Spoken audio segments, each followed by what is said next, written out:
vários assuntos que a gente vai abordar. A doença renal crônica, né, Aline? A gente tem muita importância, né? Não só no nosso atendimento clínico, mas também na internação, tá? Que é o que chega muito pra gente.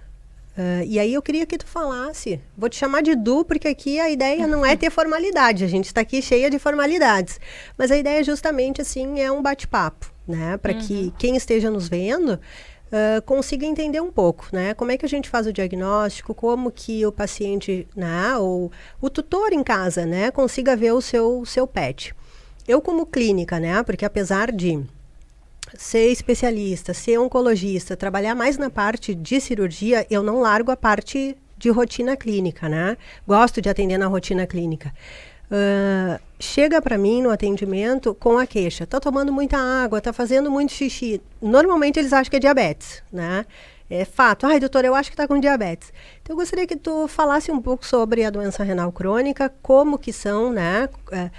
Raças, né, predisponentes, quais são, o que né, como é que se chega, né, nesse diagnóstico, assim, e aí aos poucos a gente vai conversando a respeito dessa rotina aí, como que a gente acaba vendo tanto nos gatos quanto nos cães. Então, a doença renal crônica, eu sempre falo que é uma doença irreversível, né, ela não tem cura, né, uma vez diagnosticado o paciente com doente renal crônico, ele vai ser sempre doente renal crônico, né.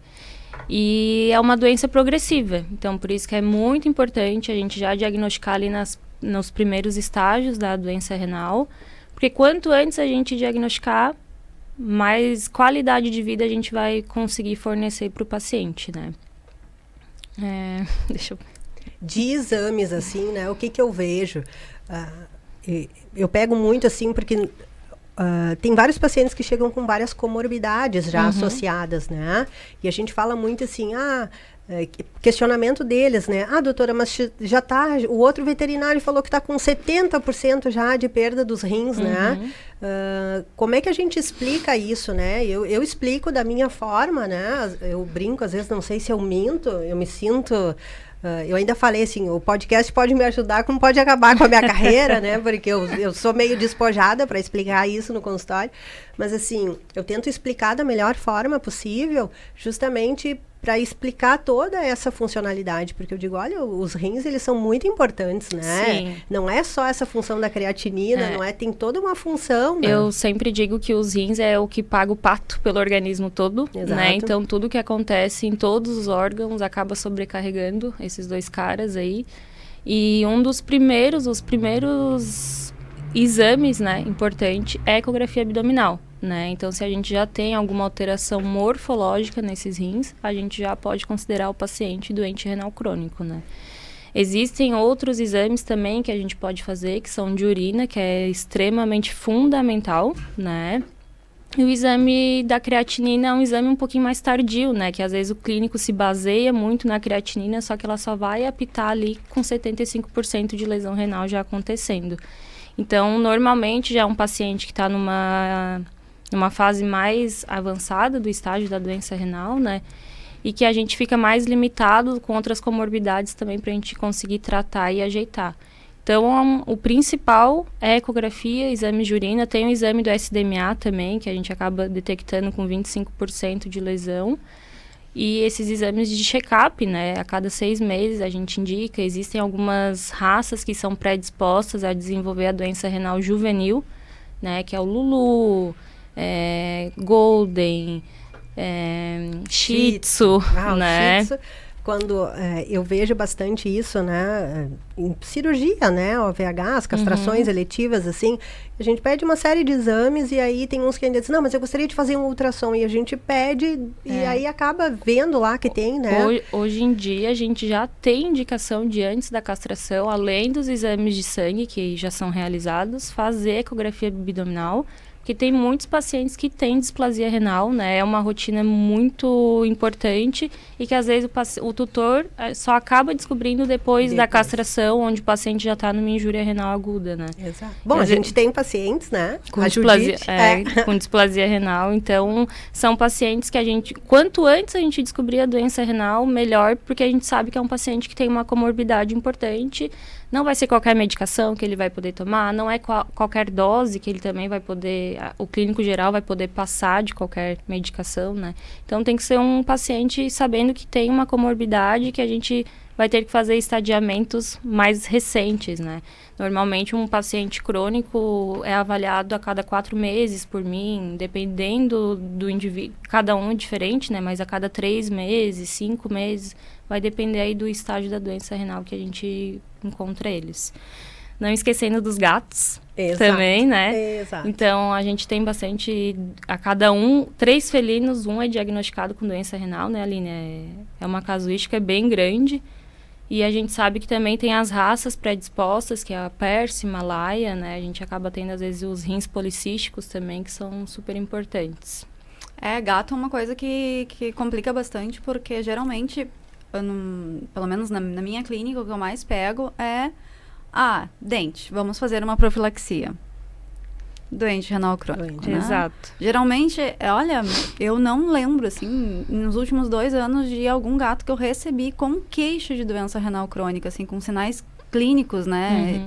Geralmente é alguma coisa secundária, retirada de um nódulo, profilaxia dentária, e daí a gente faz os exames pré-cirúrgicos, faz todos os indicativos, vamos ter que primeiro fazer o estadiamento da doença para poder dar seguimento no procedimento cirúrgico. E tu, como especialista de felinos, vai me ajudar também, mas a gente sabe que os gatos, eles são super resistentes a mostrar sintomas, muito silenciosa a doença, né? Então, a doença em gatos, principalmente, é muito silenciosa. Os 2 primeiros estágios, praticamente o paciente não apresenta sintomatologia, né? Então, vai apresentar lá no estágio 3 da doença renal, onde a gente já tem uma creatinina acima de 3, né, de 2,9, onde o paciente já vem com queixa de estar urinando em um local diferente, urinando demais, tomando muita água. A gente sabe que o gato é preguiçoso para tomar água, então é um dos motivos para desenvolver a doença renal, né? Então, estimular com sachê desde bebezinho, os gatinhos, é muito importante. Mas o sachê tem sódio? Não tem muito sódio. Engraçado que todos os tutores, sem exceção, os tutores que eu atendo, eles têm ainda esse mito que vem de anos, que o sachê... É uma lenda que você criou, né? E isso é uma das perguntas que eu acho que a gente acaba mais recebendo, assim, no consultório, é justamente isso, assim. Mas não é proibido, né? Então, tem muita coisa que, ao longo do tempo, foi se criando, e agora desmistificar isso é que bem é difícil, né? Eu chego e falo assim, vai pela nefro, que a nefro tá liberando sachê, então, indicação para todos que estão nos vendo, sachê gatos desde bebezinho, né, pra gente estimular a ingesta hídrica. Pode fazer uma sopinha de sachê, pega o sachê, põe bastante água morninha, porque é importante, porque lá na frente, quando a gente descobrir uma doença renal, se ele tiver, o paciente que come só ração seca, é difícil a gente introduzir o sachê. Então, tem que ser desde bebezinho o costume, né, da alimentação úmida, né. Isso eu falo direto pros tutores, assim, na prima vacinação, né. Ensina teu gato. Mas é caro, porque... Olha, se a gente fosse, né, para países desenvolvidos, a ração dos gatos é basicamente úmida, né? Aqui que a gente tem esse costume da ração seca, né?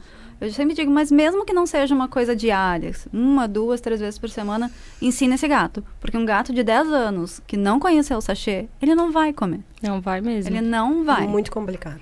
Não vai. E gato, ele é muito exigente nesse sentido, né? Ele não muda hábitos que ele já tem. Exatamente. E tu não precisa oferecer um sachê cheio por dia. Tu pega uma colherzinha, põe, mistura com bastante aguinha morna e faz uma sopinha de sachê e oferece, né? Pra ir estimulando, né? Porque o gato, realmente, ele é muito preguiçoso, então é muito predisposto para desenvolver. E outra coisa bem importante, que ele já nasce com menos néfrons, né? Que é a unidade funcional do rim, para quem está nos assistindo. Então, eles nascem ali com 190 mil néfrons, sendo que um cãozinho nasce com em torno de 500 a 800 mil néfrons, né?